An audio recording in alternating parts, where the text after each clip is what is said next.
Class 9th के MP board के सभी छात्र ध्यान देकर सुने। आज के इस वीडियो के अंतर्गत मैं आप सभी को वार्षिक परीक्षा के लिए विषय हिंदी का सेट डी बताने जा रही हूँ, जो कि आपके लिए काफ़ी इम्पोर्टेंट रहेगा।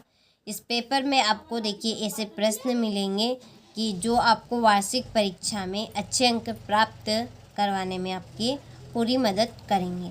तो चलिए हम वीडियो को शुरू करते हैं। तो देखिए पहला प्रश्न है कि तुलसीदास किस काव्यधारा के प्रतिनिधि कवि है। तो कौन सी काव्यधारा के प्रतिनिधि कवि है ये?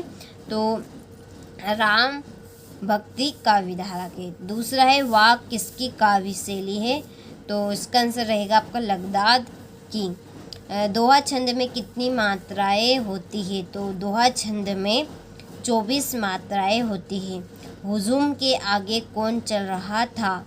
तो हुजूम के आगे सालिम अली चल रहा था। मुख्य खाना का अर्थ होता है। तो इसका आंसर रहेगा आपका हराना। देखिए यहाँ पर टिक मार्क इसलिए किए हैं ताकि आप सभी का ज़्यादा समय बर्बाद ना हो।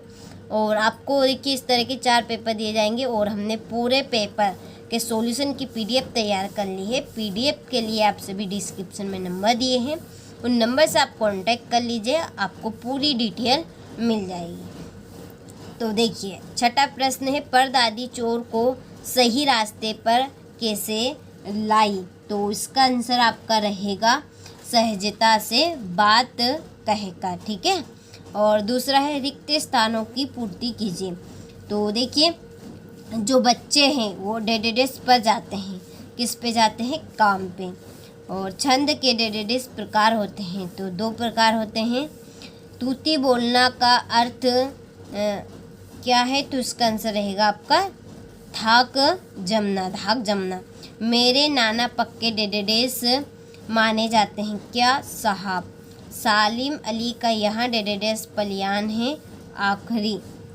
और हिंदी का प्रथम उपन्यास डेडेडेस को माना गया है परीक्षा गुरु को। ठीक है।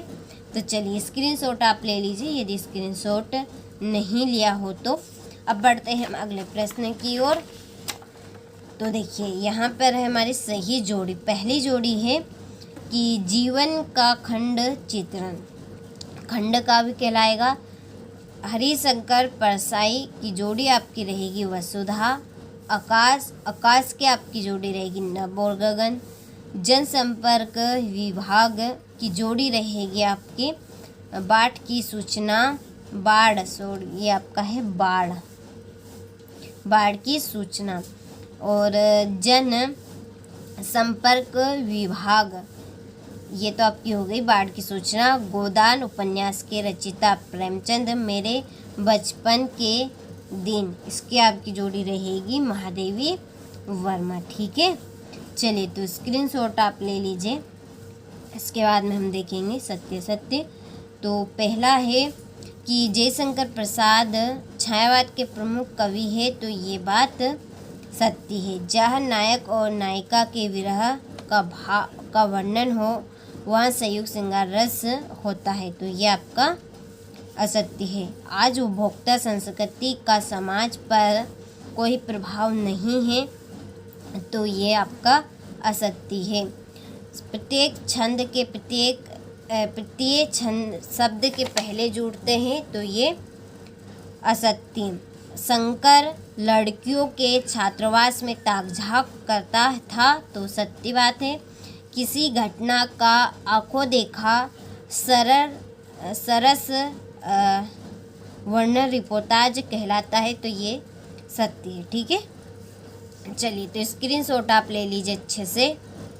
देखिए फिर है क्वेश्चन नंबर 5। एक वाक्य में उत्तर लिखिए। पहला है कि बच्चे काम पर जा रहे हैं कि कवि का नाम क्या है? राजेश जोशी। दूसरा है दोहा छंद में कितनी मात्राएं होती है? 24।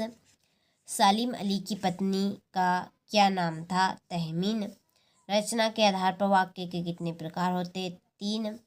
रीढ़ की हड्डी एकांकी की समस्या पर आधारित है। विवाह कहानी के कितने तत्व माने गए हैं? तो 6। ठीक है। चलिए तो स्क्रीनशॉट आप ले लीजिए और अच्छे से बढ़िया से आप इनको कंप्लीट कीजिए। देखिए आपको अच्छे अंक प्राप्त करवाने के लिए ही हमने यहाँ पर आपके लिए 4 सेट पेपर कंप्लीट किए। ठीक है। सेट ए और ये सेट बी और ये सेट सी, और हम डी आपको मैं बता रही हूँ यहाँ पे। ठीक है, चलिए छठा है छायावादी काव्य की 2 विशेषताएं लिखिए। कवि ने सच्चे प्रेमी की क्या कसौटी बताई है, किस शासन की तुलना तम के प्रभाव से की गई और क्यों। ठीक है, 9वां है बच्चों का काम पर जाना धरती के एक बड़े हादसे के समान क्यों है।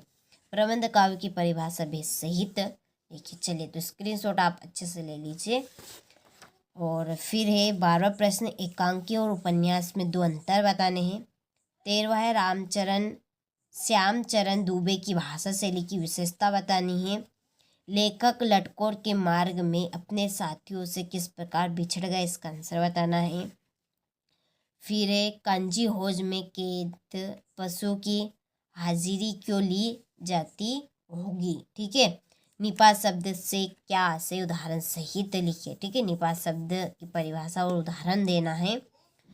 और फिर ये आपका 18वां प्रश्न हमें काव्यांश, इसमें संदर्भ प्रसंग व्याख्या करनी है। और 19वें प्रश्न में गद्यांश से, इसकी भी आपको संदर्भ प्रसंग व्याख्या करनी है। ठीक है, चलिए ये आपका ठीक है। यहाँ से देखिए 20वां प्रश्न है, विद्यालय के खेल के मैदान में एक बैग मिला है जिससे पुस्तकें तथा कुछ रुपए हैं, जिस उसके खोने का विज्ञापन लिखे। ठीक है, चले 21वें प्रश्न में ध्यान से इसको पढ़ना है और नीचे दिए गए प्रश्न कंप्लीट करने हैं। 22वें प्रश्न में है 3 दिन के अवकाश हेतु प्राचार्य को एक प्रार्थना पत्र लिखिए।